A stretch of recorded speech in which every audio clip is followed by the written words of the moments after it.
तो कैसे हो मेरे भोजपुरी माटी के चाहने वाले, मेरी जान लो ठीक होगा नहीं हो कमेंट सेक्शन में बता दीजिएगा। आ गए हैं लेके ट्रेंडिंग स्टार का गाना, मान नहीं रहे जब भी भैया डालते हैं उनके बड़े भैया और ये भी डाल देते हैं। मेरे को लगा 7 बजे आएगा क्योंकि 7 बजे देखा था शायद, पर आया है अब आ रहा है। मेरे को लगा नहीं आने वाला है पर आया है। यामिनी जी के साथ गाना है, जैसा कि हम देख पा रहे हैं कि जूना गाना है, क्यों डाल रहे हैं मालूम नहीं। पिक्चर का नाम खतरनाक है, गॉड फादर, और गनवा का नाम है चाल नवाबी। गॉड फादर नाम है पिक्चर का, निकला है नहीं निकला है, निकलने वाला है कुछ पता नहीं है, कुछ भी नहीं गाना है। और पूरा देख के तो जूना लग रहा है, पुराना ही लग रहा है, न्यू भोजपुरी सॉन्ग है पर ऐसा बोला जा रहा है। आइए देखते हैं चाल कैसी नवाबी है यामिनी जी की। लास्ट टाइम तो देखा था कैसा नवाबी था उनका चाल, आइए देखते हैं, मजा आएगा एकदम।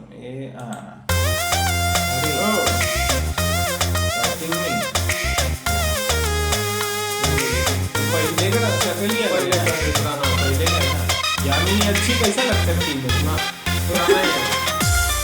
जवानी का ब्यूटीफुल है, सारी बढ़िया एकदम। काहे देखेला फिल्म में कुछ गड़बड़ बा दिल में, काहे देखेला फिल्म में कुछ गड़बड़ बा दिल में।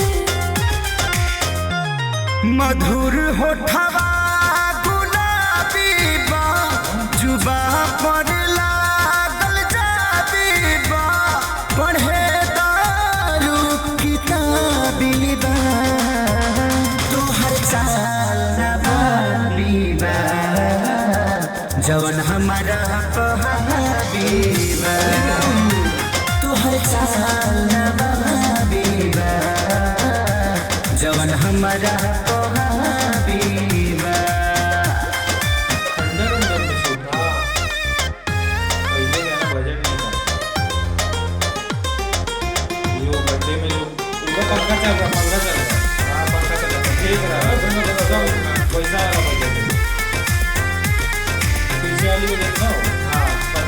जतने करेला तारीफ करे जा, जियरा घा जाला सब धन ले जा। आज कचरा के अलगे कटाव बावे हो, हा मुस्की में गज दे के भाव बावे हो, शीतल मौसम के यात्रा में अजोरी बाटे। एक और भी है इसका, क्या बताऊंगा याद नहीं आ रहा। वैसा भी थोड़ा मोड़ा मतलब मिक्स तो है, मिक्स तो है। एक ना इन्हीं का गाना है, पर जूना गाना है, भैया का गाना है, वो भी जवानी में आ गए चला। हाँ। यामिनी सिंह ऐसी कैसी दिख सकती है मैं मान नहीं सकता, हम लोग जब देखे तो बुढ़ा गई थी। ये जवानी की यामिनी जी पहले का अच्छी दिख रही हैं आप अगर ये वीडियो देख रही हैं तो एकदम बवाल, एक नंबर। बाकी कुछ दिल में मत रखिए, प्रेम तो हम भोजपुरी से करते ही हम।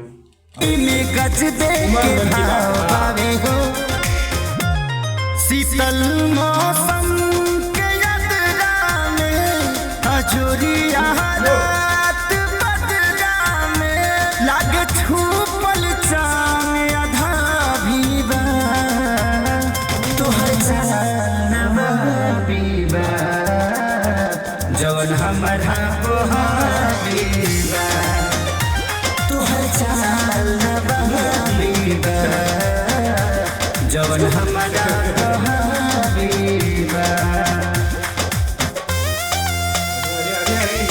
वो अदा ही नहीं आ पाता जब नाचती है तो लगता है कोई आदमी नाच रहा है। नो ऑफेंस टू यामिनी जी, पर लगता है कोई आदमी, पर्सनैलिटी वैसा है, उससे ज्यादा लचक तो भैया।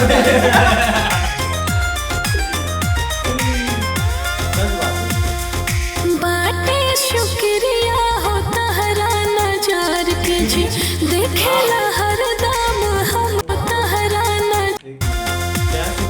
बाटे शुक्रिया हो तहरा नजार के जी, देखेला हर दाम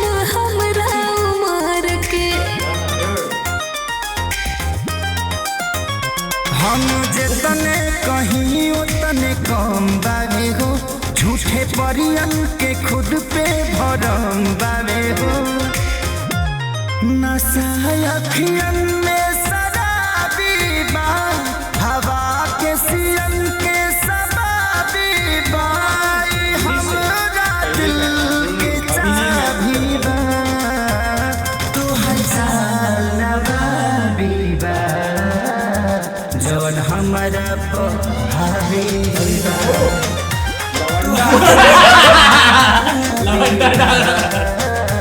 जवन हमारा